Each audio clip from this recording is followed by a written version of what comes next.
Est-il possible de reprendre une réflexion génétique sur ces autres roues spéciales et rapidement complexes que sont les premiers moulins à eau, comme le moulin grec, plongé dans un courant, ensuite les roues à aube en dessous, de côté ou au-dessus, et finalement les turbines. Ça comprend également les hélices, les moulins à vent passifs, tout cela. Est-il possible de faire une génétique qui nous mènerait jusqu'à la turbine à vapeur de Parsons, disons? Personnellement, je ne saurais pas la faire moi-même, mais certaines lignes semblent venir à l'esprit. En effet, les premières roues motrices de cette espèce sont plongées au sein d'un fluide que la nature fait mouvoir.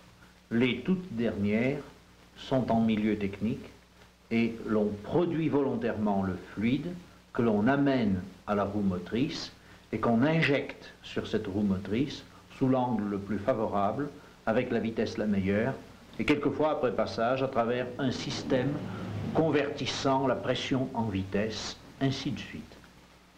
Il y a d'autre part des lignes qui apparaissent assez nettement, et peut-être ce qu'on pourrait appeler une essence technique qui se dégage.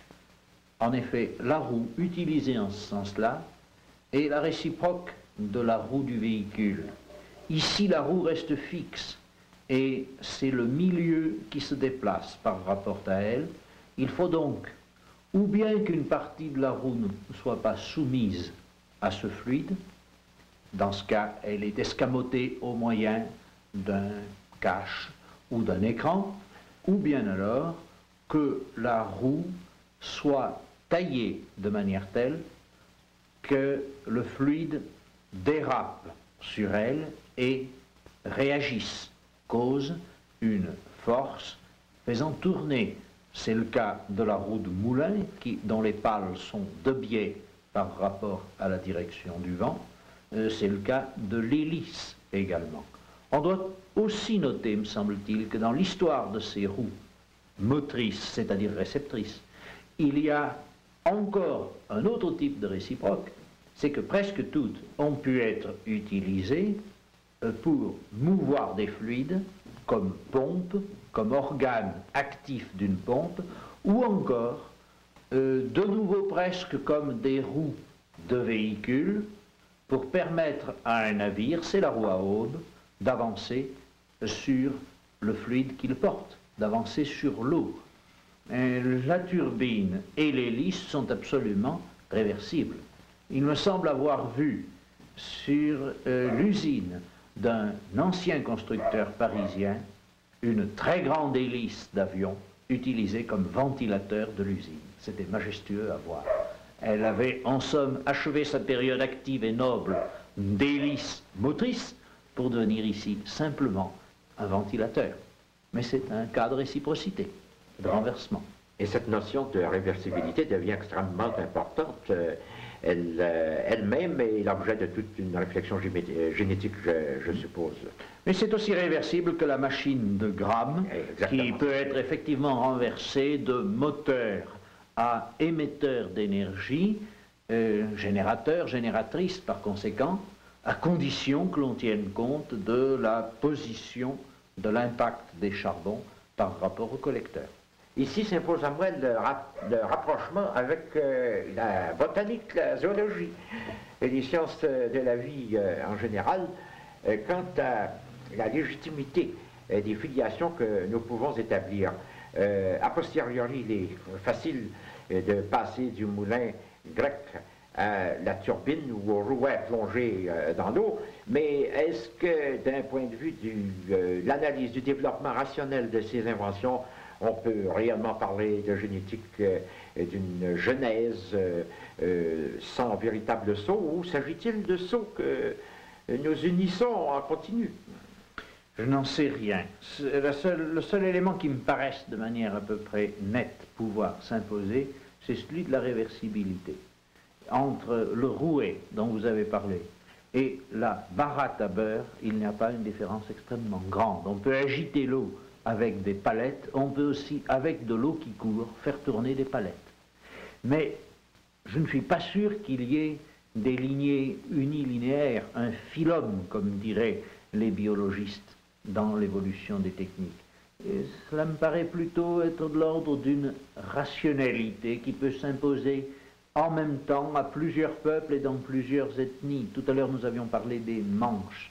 Mais enfin, il faut bien tenir compte du fait que les emmanchements d'outils pour les bois durs se font plus facilement avec un jonc, parce qu'un jonc nécessite un nœud, sinon il fait éclater le bois. Et alors que les emmanchements à douille correspondent aux coutumes des peuples du Nord, parce que dans les forêts du Nord, on trouve surtout des bois tendres. Il y a beaucoup d'eau, les arbres croissent vite, ce sont des bouleaux, ce sont des hêtres, bois relativement tendres. La douille encercle le manche. On parle toujours de culture, mais la culture a rapport, bien sûr, avec l'histoire. Elle a aussi rapport avec ce qu'on pourrait appeler des raisons techniques, de l'utilité, de l'intelligence. Et elle a rapport, enfin, avec la nature ambiante. On ne fait pas l'outil avec n'importe quoi. Alors peut-être ne faudrait-il pas trop croire à l'aspect unilinéaire de l'évolution technique. Les peuples changent d'habitat, ou bien l'habitat se modifie parce que quelquefois le climat change. Voilà peut-être des éléments qui devraient faire réfléchir avant qu'on adopte l'idée unilinéaire d'évolution. Ce n'est pas pour refuser l'idée d'évolution, mais pour dire qu'elle n'est peut-être pas unilinéaire. Elle est peut-être en éventail, elle est peut-être proliférante comme l'évolution naturelle.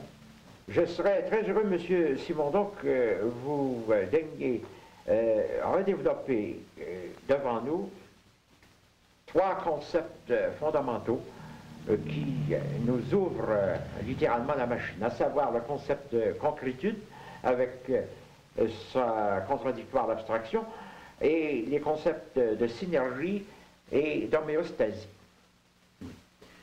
La concrétude, on aurait pu prendre un autre terme, cela signifie avant tout essentiellement la relation directe et simple de l'objet à lui-même. Un objet est dit concret quand il n'est plus une vue de l'esprit. Une vue de l'esprit créant une espèce de société mécanique dans laquelle chaque pièce travaille à tour de rôle, indépendamment les unes des autres, comme des personnes travailleraient sur le même objet, sans se voir et se connaître les unes les autres, parce qu'elles seraient introduites successivement. L'objet concret est celui en lequel il y a ce qu'on peut nommer une résonance interne, ou réverbération interne, c'est-à-dire qui est faite de telle sorte que chaque partie tient compte de l'existence des autres, est modelée par elle, est modelée par le groupe qu'elle forme, et par conséquent peut également jouer un rôle plurifonctionnel.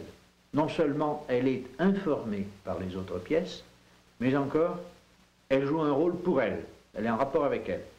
Par exemple, les nervures, les ailettes qui se trouvent sur le cylindre d'un moteur à refroidissement par air servent bien entendu à évacuer de la chaleur dans l'air, à augmenter la surface. Elles peuvent aussi être utilisées par le constructeur pour augmenter la rigidité du cylindre. Un rôle bifonctionnel. Il y a des cas beaucoup plus intéressants. J'ai parlé de la turbine Guimbal ou du groupe bulbe. La turbine Guimbal est un des cas du groupe bulbe. Ici, il a fallu supposer le problème résolu pour qu'il soit soluble. En effet, il s'agissait de faire un groupe qui pourrait être tout entier mis à l'intérieur de la conduite forcée, alternateur compris, non pas seulement la turbine, mais l'alternateur. L'idée de Guimbal a consisté en ceci: faire un alternateur suffisamment petit pour qu'il puisse tenir dans un carter étanche juste derrière la turbine. Mais si on faisait un groupe très petit, si on fait un alternateur très petit, il ne pourra pas évacuer sa chaleur parce que le fil sera de faible section et par conséquent la résistance ohmique importante conduira à une grande dissipation d'énergie, l'ensemble va brûler. Guimbal a résolu le problème de la manière suivante, précisément en supposant que le problème est résolu, c'est-à-dire en supposant que l'alternateur est suffisamment petit, il peut être mis à l'intérieur de la conduite forcée. Et mis à l'intérieur de la conduite forcée, il pourrait être isolé avec de l'huile, il baignera tout entier dans l'huile. Comme l'alternateur tourne, l'huile est brassée énergiquement, elle transporte la chaleur de l'intérieur des bobinages vers le carter. Le carter est en lui-même au sein de la conduite forcée. Ce carter est en contact avec l'eau qui est très énergiquement brassée puisqu'elle vient de passer à travers la turbine. De cette manière-là, on a une évacuation de la chaleur qui est très supérieure à ce qu'on aurait avec un alternateur de plus grande dimension tournant dans l'air. D'autre part, le fait qu'il y ait de l'eau à l'intérieur de l'alternateur, le fait qu'il y ait, pardon, de l'huile à l'intérieur de l'alternateur, permet de créer une surpression qui, à travers les joints, empêche toute eau de rentrer. Si bien qu'au-dessus du barrage, il n'y a rien, il n'y a pas de station, il y a seulement une guérite avec un réservoir d'huile destiné à donner de la pression à l'intérieur du carter de l'alternateur. Voilà un exemple de simplification ou de concrétisation dans laquelle il a fallu supposer le problème résolu pour que tout soit un concret. Concret, c'est concretum, c'est-à-dire quelque chose qui se tient et en quoi organiquement aucune des parties ne peut être complètement séparée des autres sans perdre son sens. Est-ce que le transistor, comme vous l'avez écrit, là, est un cas extrême dans cet ordre d'idées, de concrétude extrêmement, en quelque sorte, tassée sur elle-même? Et sans doute, le transistor serait bien un cas de concrétude très tassée s'il ne possédait toutefois une légère infériorité par rapport au tube électronique à cathode chaude et à vide parfait, c'est de ne pas avoir d'écran. Je sais qu'on a tenté, par diverses techniques, de faire intervenir un écran électrostatique entre les électrodes actives. Malgré tout, le transistor reste, dans la plupart des cas, une triode et présente les caractères et les défauts de la triode, qui est qu'il y a des couplages involontaires, cette fois-ci, entre les électrodes actives, particulièrement entre l'électrode de commande, qui s'appelle la base dans un transistor, et l'électrode de sortie. Est-ce que vous n'avez pas écrit au sujet du transistor qu'il y avait une sorte d'équivalence, de réversibilité entre sa forme et sa matière, sa forme, que l'un et l'autre étaient... Peut-être ai-je écrit cela, je ne me le rappelais pas, mais je crois tout de même qu'il faut, en certains cas, reconnaître que lorsqu'on passe du stade puissamment dichotomique des objets techniques, ici donc du modulateur électronique, de l'amplificateur ou de l'oscillateur, à un troisième stade qui correspond mieux au réseau technique et qui correspond à des utilisations beaucoup plus souples, beaucoup plus multifonctionnelles, on perd quelque chose. On perd la belle époque. Et effectivement, quand on passe du tube électronique à cathode chaude et à vide au transistor, on perd quelque chose. Il faut ajouter des circuits de neutrodinage si on souhaite qu'un transistor n'auto-oscille pas en certains de ses montages. La belle pintode n'existe plus. Naturellement, le transistor est beaucoup plus petit. Au lieu de 250 volts de tension anodique, il se contente de 9 volts ou 12 volts, ou quelquefois moins 6 volts pour les transistors de haute fréquence. Mais enfin, il est moins parfait sous certains aspects. Et quant à l'homéostasie, veut dire la synergie d'abord, nous voulions parler un peu de synergie. La synergie correspond au fait que dans un objet concret, il y a caractère non autodestructif des différentes parties les unes par rapport aux autres, et non seulement non autodestructif, il suffit qu'elles soient isolées, ces différentes parties, pour n'être pas destructives les unes par rapport aux autres, mais en plus, il faut qu'elles aident, c'est-à-dire que lorsqu'elles sont plurifonctionnelles, elles concourent à un même but, à la réalisation d'une même fin. Ainsi, dans un petit moteur comme un moteur 2 temps de motocyclette ou de vélomoteur, on peut dire que toute la masse du moteur est utilisée pour le refroidissement. Il y a synergie des différentes parties pour la fonction de refroidissement. D'autres cas de synergie pourraient être trouvés, naturellement. Et la synergie fonctionnelle se caractérise par le fait qu'il y a une continuité interne. On trouverait des cas très remarquables de synergie si on faisait appel à l'étude de la structure d'un haut fourneau, dans laquelle, à la partie inférieure, il y a fusion, un peu au-dessus, carburation, un peu au-dessus encore, sur les parties coniques du haut fourneau, en forme de cône renversé, il y a échauffement du minerai, cet échauffement étant réalisé par les gaz chauds qui montent. Si bien que le gaz provenant de la combustion, au lieu d'être rejeté inutilement à l'extérieur, sert à échauffer l'ensemble de la masse de minerai et de charbon qui arrive par le haut. Par le gueulard, on verse les matières premières.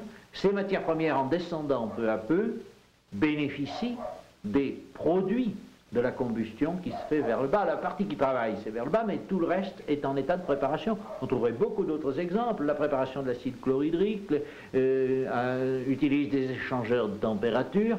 Le four à cémentation utilise une partie de travail et une partie d'attente, c'est-à-dire que les gaz brûlés vont réchauffer les gueuses qui n'ont pas encore été mises à l'intérieur du four. Et pour revenir aux fourneaux dont nous parlions tout à l'heure, la synergie n'est pas seulement une synergie de bas en haut, mais également une synergie circulaire ou rotatoire, puisque autour du haut fourneau existent des récupérateurs coopères, lesquels reçoivent le gaz de gueulard qui est encore à 400 ou 500 degrés, se réchauffe intérieurement puisqu'ils contiennent des cloisons de briques, et après qu'un des réchauffeurs, un des récupérateurs a été échauffé, on alimente le haut fourneau à travers ce récupérateur. La soufflante envoie de l'air froid dans le récupérateur, lequel l'envoie chaud à la base du haut fourneau où va se faire la combustion. Il faut 2 ou 3 récupérateurs pour servir un unique haut fourneau. Voilà des aspects de synergie, je pense, dans les opérations techniques. Et quand nous abordons l'homéostasie, est-ce que nous ne sommes pas graduellement rapprochés d'une analogie avec le vivant, une analogie, une asymptote plutôt, oui, dirais-je? Oh, sans doute, sans doute. Mais cette analogie a débuté très tôt. Elle n'a pas débuté au jour où les machines à information ont été présentées comme des robots, si je puis dire. Il faudrait démythiser le robot et tout ce qui tourne autour du robot. C'est de la très mauvaise littérature qui fait du tort à la technique, finalement. Et qui fait du tort à la manière dont la technique peut être pensée par nos contemporains. Si nous prenons simplement l'exemple d'une lampe, il y a une régulation qui vient du fait que plus la flamme est haute, plus le courant d'air est intense. Que vous régliez bien ou que vous régliez mal une lampe à combustion à l'origine, au bout de 10 minutes ou de 20 minutes, elle sera bien réglée. Pourquoi? Si vous avez réglé la mèche trop bas, il se produira un phénomène extrêmement curieux, c'est que le bec s'échauffera. C'est cette partie-ci que je voudrais dire. Hein? Les parties latérales du bec, celles-ci, qui sont en métal conducteur, vont s'échauffer. Si donc nous faisons descendre la mèche à l'intérieur, ceci va s'échauffer davantage parce que la flamme touchera directement ceci. Et peu à peu, le pétrole va bouillir à l'intérieur, et ayant bouilli à l'intérieur, il viendra brûler sous forme de vapeur de pétrole à l'extérieur. La flamme, au bout de 10 minutes, sera de nouveau grande. Si maintenant nous réglons la mèche volontairement trop haut, comme ceci par exemple, la lampe va fumer. Mais après avoir bien fumé, cela aboutira à ceci, c'est que d'abord le bec se refroidira parce qu'il y aura un courant d'air intense à travers la cheminée, le courant d'air se faisant partiellement de l'extérieur et partiellement de l'intérieur. L'air rentre par ici, mais une partie rentre par là. Air refroidit l'intérieur, l'autre partie lèche le bec conique à l'extérieur. Bien, ceci ayant été, d'une part le bec se refroidira, d'autre part la mèche brûlera. La partie non alimentée par la capillarité brûlera, car la capillarité a un maximum. Il y a un plafond, si je puis dire, de conduction capillaire depuis le réservoir jusqu'à la flamme. Résultat, au bout d'un certain temps, la flamme sera normalisée. Il y a donc un phénomène de feedback ici. C'est vrai même pour une lampe comme celle-ci, qui est une lampe à huile, hein, beaucoup plus élémentaire, et qui correspond à une faible fluidité, à une faible capillarité, et à une grande viscosité. Pour que toute la réserve d'huile puisse arriver à brûler, il faut que, malgré l'échauffement, il n'y ait pas une différence de plus de 3 cm entre le point de combustion qui est ici et le fond du réservoir. Il faut d'autre part que la mèche s'étale dans tous les sens à l'intérieur du réservoir. Nous avons donc une mèche en quelque façon en forme de pieuvre. Voici le bec, n'est-ce pas? La mèche peut se tirer en plusieurs parties. Moyennant quoi, toute l'huile brûle jusqu'au dernier point et la mèche donne une flamme à peu près égale à la fin de la combustion ou au début de la combustion. Il y a des phénomènes d'autorégulation ici. Dans les autres lampes aussi, même la torche primitive pouvait être en une certaine mesure autorégulatrice. En tout cas, elle pouvait être hétérorégulatrice puisqu'on pouvait l'incliner comme on voulait. C'est l'inclinaison qui faisait la rapidité. J'en viens maintenant à la deuxième partie de notre projet, qui est tout entière dérivée de votre pensée, du mode d'existence des objets techniques, dans lequel vous distinguez trois états machiniques, à savoir l'état statique, l'état dynamique, et peut-être renforcer un peu les choses, mais je ne crois pas, l'état réticulaire. Oui. Nous pensons à trois films sur ces trois états. Avoir votre avis sur l'ensemble des choses-là, et particulièrement sur le troisième, qui, du point de vue image et structure, semble nous poser des difficultés sérieuses. Oui. Pour en venir rapidement à l'aspect qui est le troisième, je crois qu'on pourrait songer dans le domaine d'une production qui serait celle d'un film, d'un documentaire, à accentuer un peu plus l'étude des outils. Je n'ai pu la faire, puisque vous avez bien voulu citer l'ouvrage qui s'appelle Du mode d'existence des objets techniques. Il y a une préhistoire de l'objet technique, c'est l'outil. Et l'outil est très riche d'enseignements. Il a été étudié très remarquablement, par exemple, par Leroy-Gourhan.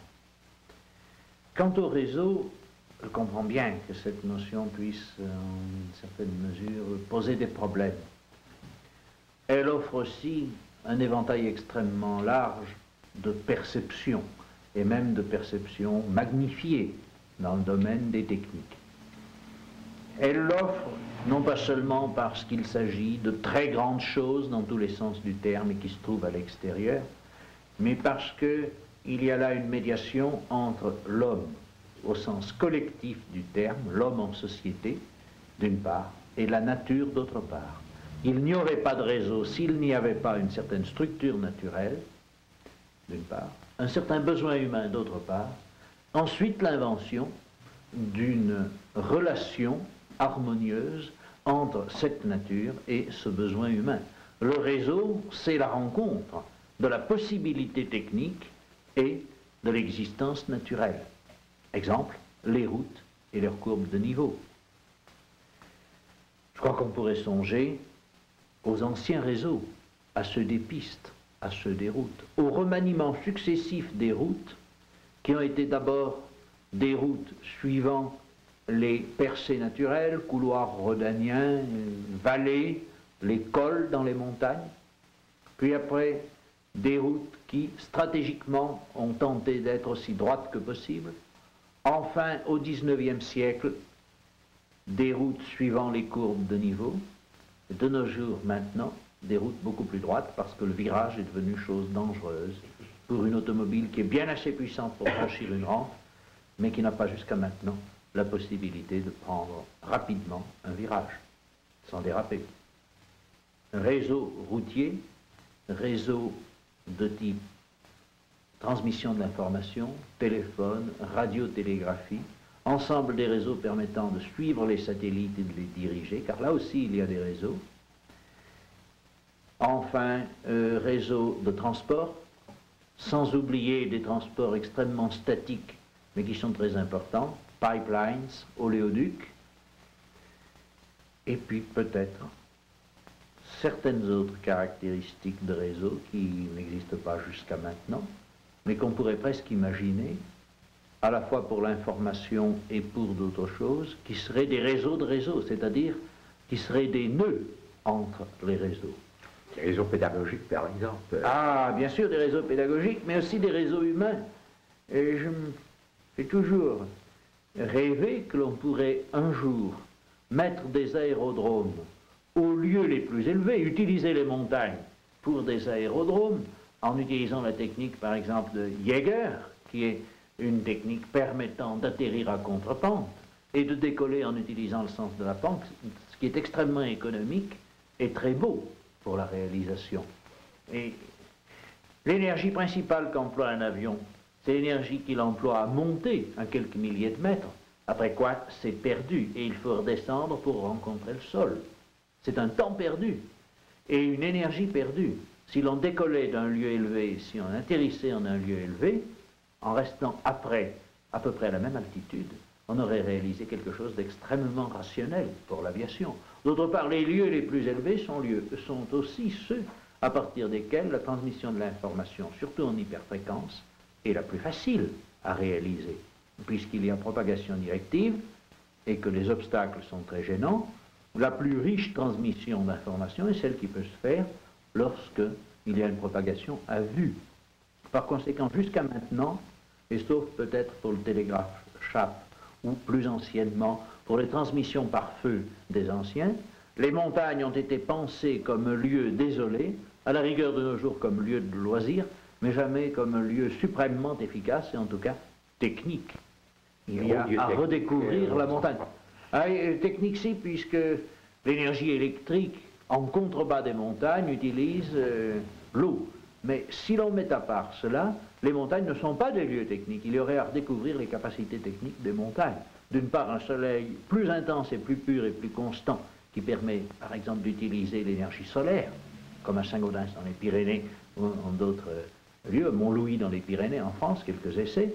Puis d'autre part, un nœud de réseau, le nœud de réseau devrait se faire dans les montagnes et non dans les plaines. Il y a une vocation des véritables montagnes à être des nœuds de réseau techniques. Voilà une idée. Autrement dit, étudier les réseaux, c'est intéressant, mais étudier les nœuds de réseau et la corrélation entre les réseaux, voilà ce qui, à mon sens, devrait être l'objet culturel d'une étude en profondeur des techniques tournées vers l'avenir, tout au moins. Nous retrouvons là votre idée des nodules en l'espace-temps que vous avez posé au début de votre génétique, dans la deuxième partie du mode d'existence des objets techniques. Oui, mais je n'avais pas songé à l'époque à l'importance de ce qui est le plus déshérité. Ce que je crois maintenant, c'est qu'il y a une espèce de dialectique dans l'évolution des techniques et que l'on peut charger les techniques de faire une partie du travail culturel. Non seulement elles ne sont pas anticulturelles, mais elles sont porteuses d'un ferment culturel. Or, précisément, je crois que les techniques seules, dans leur développement le plus audacieux et le plus intense et le plus pur, seraient capables de faire que les lieux les plus déshérités dans le monde entier deviennent les lieux les plus privilégiés, je veux dire les montagnes et les hautes montagnes. Une espèce d'inversion de civilisation. Oui.